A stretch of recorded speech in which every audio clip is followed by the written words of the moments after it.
everywhere from the resource sector through to manufacturing, through to services, so that Canadian businesses can compete. We can grow foreign markets. We can grow jobs and sustainable jobs here in Canada. And in that regard, there's a series of measures that we're taking and will take, starts from the tax system and works its way out, so that the investments in decarbonization are happening here in Canada. You will see some elements of that coming with the major projects when those announcements are made as well, but there'll be a more comprehensive approach for climate competitiveness as part of our global industrial competitiveness strategy. We are witnessing the absolute end of Canada. The Canada that we once knew and loved will be no longer. We just got a press conference from Mark Carney. We are in a hinge moment in history. We're going to go full tilt on decarbonization of our country. This is the most insane thing I've ever heard in my life. While the rest of the world is rapidly moving away from the green everything because it's resulting in a complete collapse of societies, Canada says we're going to lead the way and lead the world and become the greenest country on planet Earth. That's the big plan to make Canada strong. Mark Carney believes that the world will not trade with countries that don't go green. The United States has ripped up the Paris Accord. They're moving rapidly away from the green thing. Yes, they're decarbonizing, but they're also focusing on economic growth. They're not interested in strangling the economy in order to do so. But in Canada, oh Canada, we're going to build Canada strong with zero carbon. Oh boy, this is going to be great. Welcome back to the show. I have an insane show for you today. We are witnessing the complete collapse of the Canadian economy with our GDP down 1.6% and our jobs market. We have officially lost over 100,000 jobs in just 2 months. That's it. Oh boy, let's get into the show.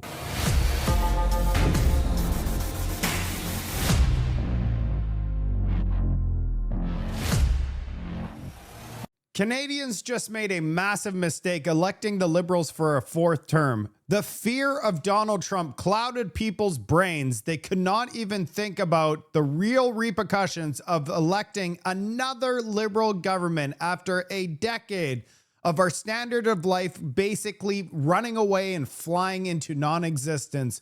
We've had record inflation, record food prices. Most Canadians will never own a house in Canada, and crime has exploded across this country. Now the big solution that's being offered to us is a net zero economy. No wonder the United States wanted Mark Carney. Businesses are going to be flooding out of this country. Not going to be, they're already flooding. It's going to continue. They're going to be moving to economies that are more competitive, like the United States. Welcome sign for Donald Trump and the Americans, but disastrous for Canadians. Canadians are asleep. They don't understand the Liberals' plan moving forwards. They're clapping, thinking that this is going to be the fastest growing country on planet Earth. But in reality, we're witnessing the fastest decline in Canadian standard of living. The collapse is well on its way. It's all being led by the ambitious Mark Carney, Mr. Net Zero. Let's take a look at some economic data that was released today. And I have to warn you, our economy is facing a brick wall right now. Then I'm going to actually show you a clip of David Eby backing Pierre Poilievre, something I could not even imagine was a possibility. This just shows how bad things have gotten under a Liberal-led government. We're going to start this segment off with Lutnick because before I show you the economic data, the elbows up thing was the most idiotic thing ever to happen in Canadian history. When we look back at the history books, they're going to be like, what happened in Canada in 2025? It is so ridiculous. Let's hear from Lutnick. And Prime Minister Modi seem to indicate a coalescing of the BRICS. Do you see anywhere in the next month, 2 months, any type of deal or backing down to a lower rate with India? I would expect, like you saw it in Canada, right? The Carney got elected with this term elbows up, meaning let's fight with America. They put on retaliatory tariffs. They were all bravado. And what happened? Their GDP negative 1.6%, unemployment rocketing towards 8%.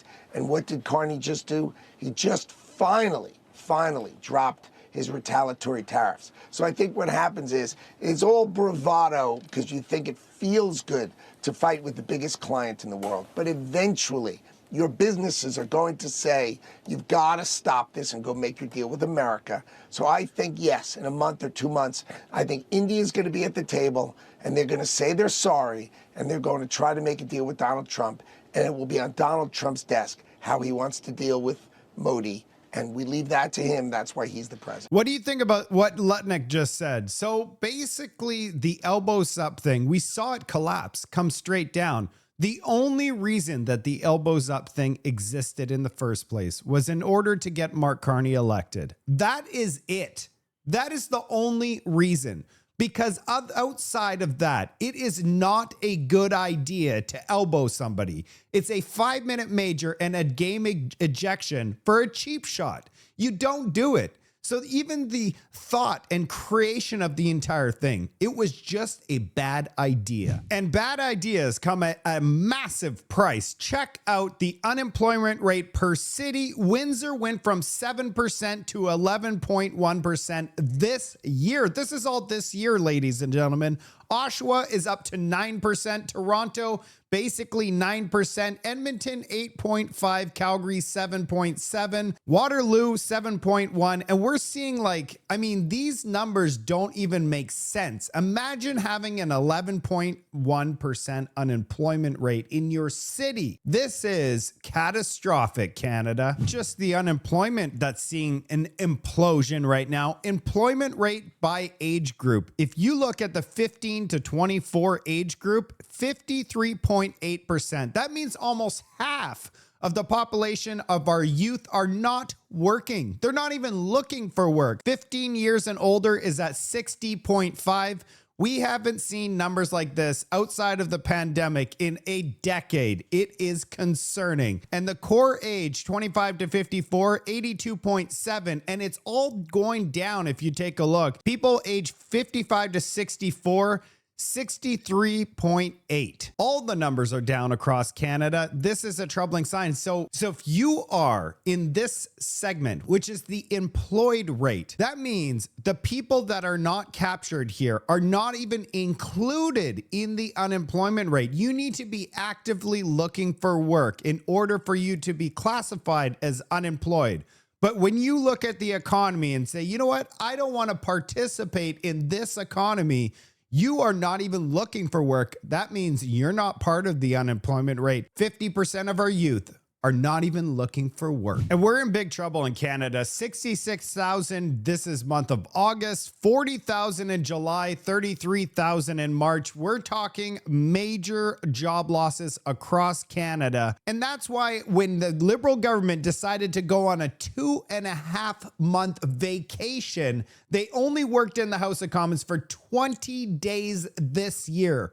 During the biggest crisis in our history, they decided to go on summer holidays. Why would people think that the Liberals were the right party to elect when we're in the biggest crisis? The Conservatives announced they would cancel summer holidays, work all the way through until life was more affordable in this country. But instead, we have the continuation of the Liberal Party, and now we're finding out that their big plan for our economy is making sure we get to net zero. Our national unemployment rate has officially broken 7%. We're at 7.1%, and the trend is not our friend, Canada. We're heading up. You would think that this would be a good time for Mark Carney to end the temporary foreign worker program, but he's like, you know what? We need this program because of businesses are telling me, please, I need more temporary foreign workers.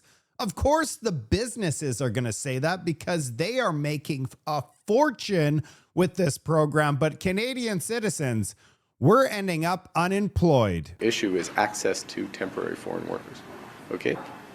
Et pour le moment, c'est une des grandes demandes du gouvernement du Québec et c'est une des grandes demandes des entreprises québécoises.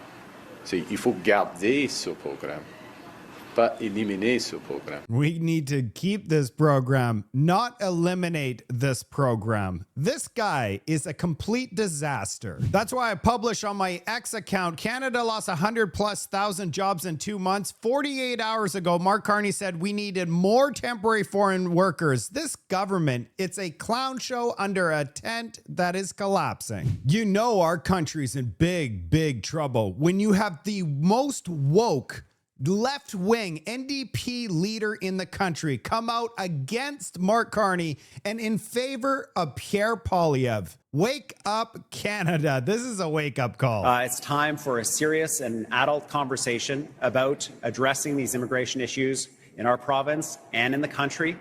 We can't have an immigration system that fills up our homeless shelters and our food banks. We can't have an immigration system that outpaces our ability to build schools and housing. And we can't have an immigration program that results in high youth unemployment. So the Prime Minister has taken some good steps, I think, to rein this in, but there's a lot more to do. And so British Columbia is happy to convene a table of provinces to be able to have, that are interested in this issue, to have a conversation with the federal government about how we can improve the immigration system and be responsive to the threats we face and the challenges we're facing. The temporary foreign worker program is not working. It should be cancelled or significantly reformed. It's a rare show of unity between BC's Premier and federal Conservative leader Pierre Poilievre. Liberals have to answer. Why is it that they're shutting our own youth out of jobs? The temporary foreign worker program allows Canadian employers to use foreign workers to fill temporary jobs when no Canadian workers can be found. EB says the program is being exploited. Here in Surrey, where I'm standing right now, serious concerns have been raised about fraud. One Surrey immigration consultant raised concerns to CBC News about fraudsters selling forged labor market assessments. That's what employers need to hire temporary foreign workers, to prove they tried to find Canadians but couldn't. EB accuses Ottawa of overseeing a flawed program. We can't have an immigration system that fills up our homeless shelters and our food banks. The temporary foreign worker program is not working. It should be cancelled or significantly reformed. It's a rare show. This is incredible, Canada. We are witnessing the complete implosion. The scandals are opening up the door to people waking up and noticing that the Liberal government has in fact allowed this scam to explode across the country, so much so that our NDP, David Eby, is actually coming out and whistleblowing and saying enough is enough. We need change in Canada. Pierre Poilievre has come out and given Mark Carney a score for his performance over the summer. But this really has been, as I said yesterday, the Seinfeld summer for Mark Carney, a big show about nothing. You know, I think specifically about George Costanza. You remember George Costanza? He was a legend. George Costanza had this great episode where he had this fancy, high-paying job with a corner office. And he didn't do any work, like literally none, but he wanted to look busy. So he would storm up and down the hallways carrying file folders. He would leave the lights on in his car in front of the office building on the weekend, even though he wasn't there. He would yell into the phone, even though no one was on the other end of the line. And they kept paying him because he looked so busy. I have to admit, Mark Carney has looked really busy this summer. He's been flying off to Europe to sign declarations of intent that actually mean absolutely nothing. He's been holding roundtables with other politicians. You've seen politicians patting each other on the back, congratulating themselves on all the excellent meetings they've been holding. There have been letters written to ministers that then get leaked to media and are reported with great fanfare on front pages everywhere. My goodness, he's almost as busy and as useless as George Costanza. It has been a big show about nothing. Nothing is getting done under Mark Carney. Everything is getting worse. The American tariffs, which he promised to get rid of by negotiating a win, they're worse. Housing crisis is worse. Food inflation is worse. Crime is worse. Unemployment is worse. Everything has been worse under Mark Carney. Pierre Poilievre's right. Everything is much, much worse under Mark Carney. But unfortunately, things are going to get even worse in the future with Mark Carney. Here we have Mark Carney, and I have to say, we had to wait for the complete collapse of Northvolt, the battery factory that was going to make 1 million batteries for our EV mandate. He had to wait for all the CEOs to say that his EV mandate is a fantasy. He also had to wait for Canadian citizens to say, we don't want this, but he has not removed the EV mandate. All he's done is delayed. Let's see this announcement. And it's not all about money. Some of it is about regulation.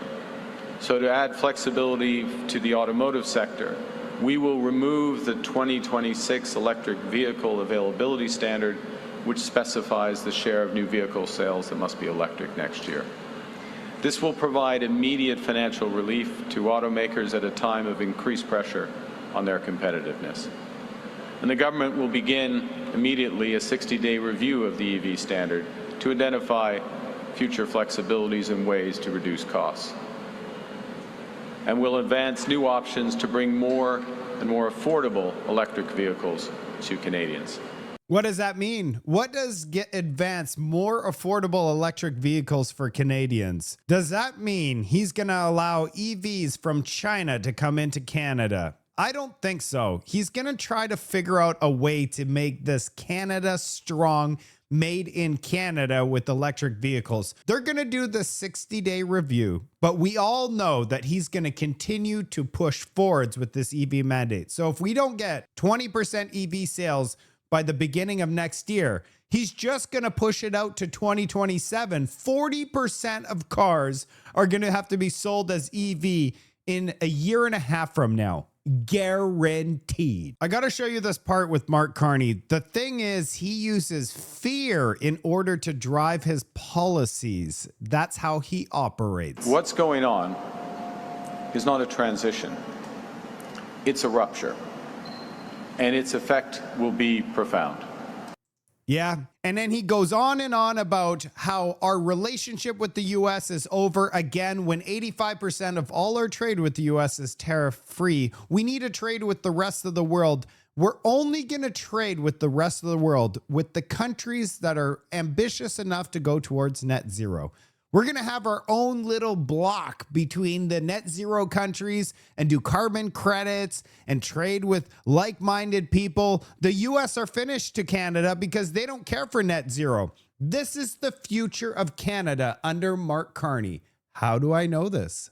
Let me show you. Here's Mark Carney's plan to make Canada the fastest growing economy on planet Earth. I have to warn you though, his plan is not going to be good for Canada. The first thing is to say, from our perspective on climate competitiveness, is to develop the competitiveness of our industries everywhere from the resource sector through to manufacturing, through to services, so that Canadian businesses can compete.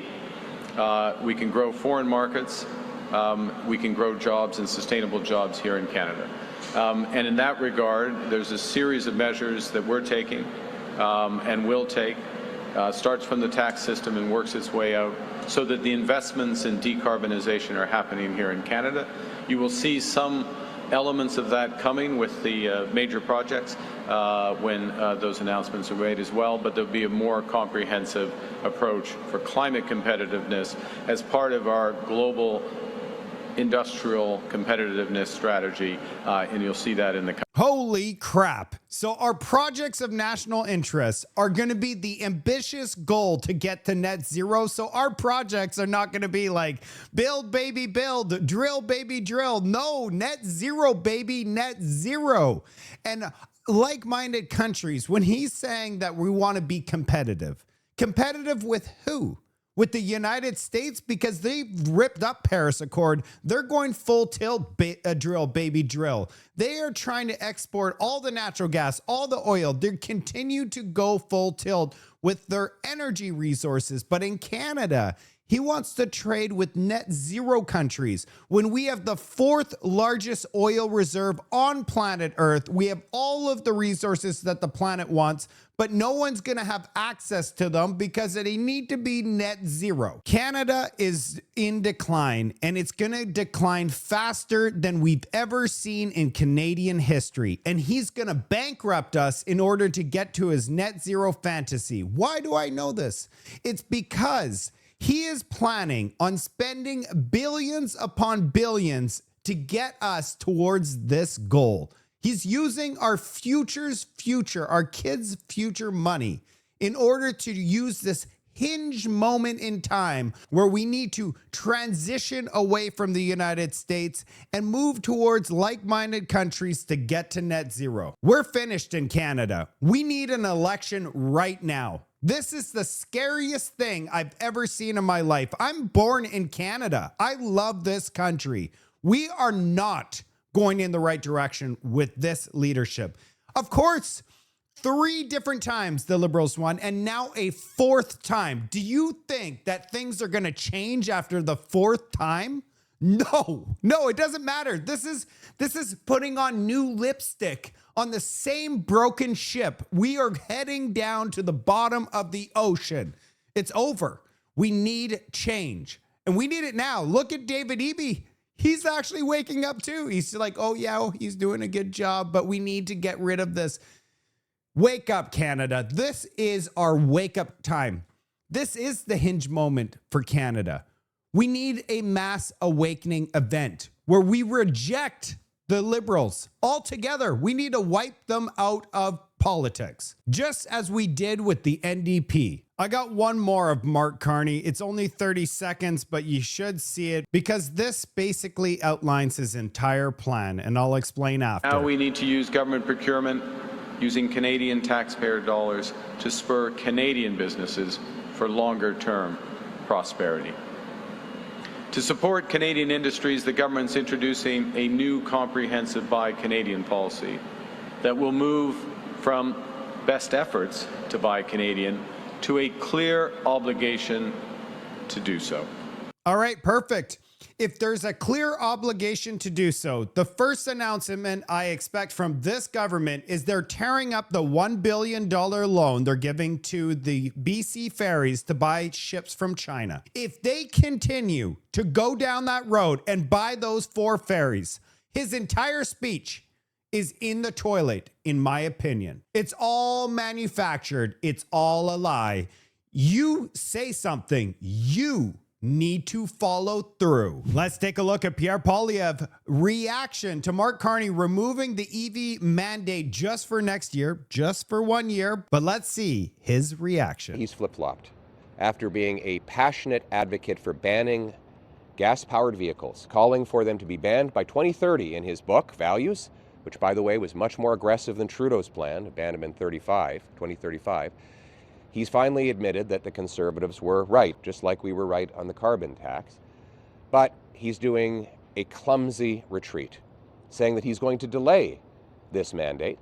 So now, businesses who would otherwise consider investing in automaking here in Canada will have to put that investment on hold while Mark Carney dithers for another year to try and figure out how he can ban people from putting gas and diesel in their trucks and cars.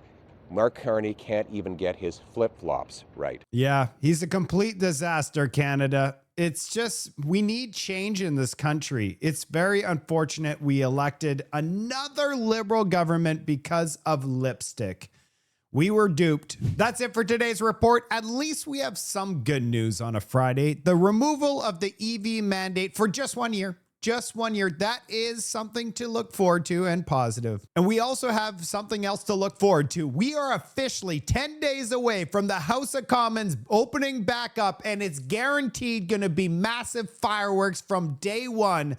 Pierre Poilievre is back in the House of Commons, and I guarantee you, we're going to see some of the most insane video clips and footage, and I can't wait to provide all of you my epic reports. Have a wonderful weekend. I'll see you on the next report.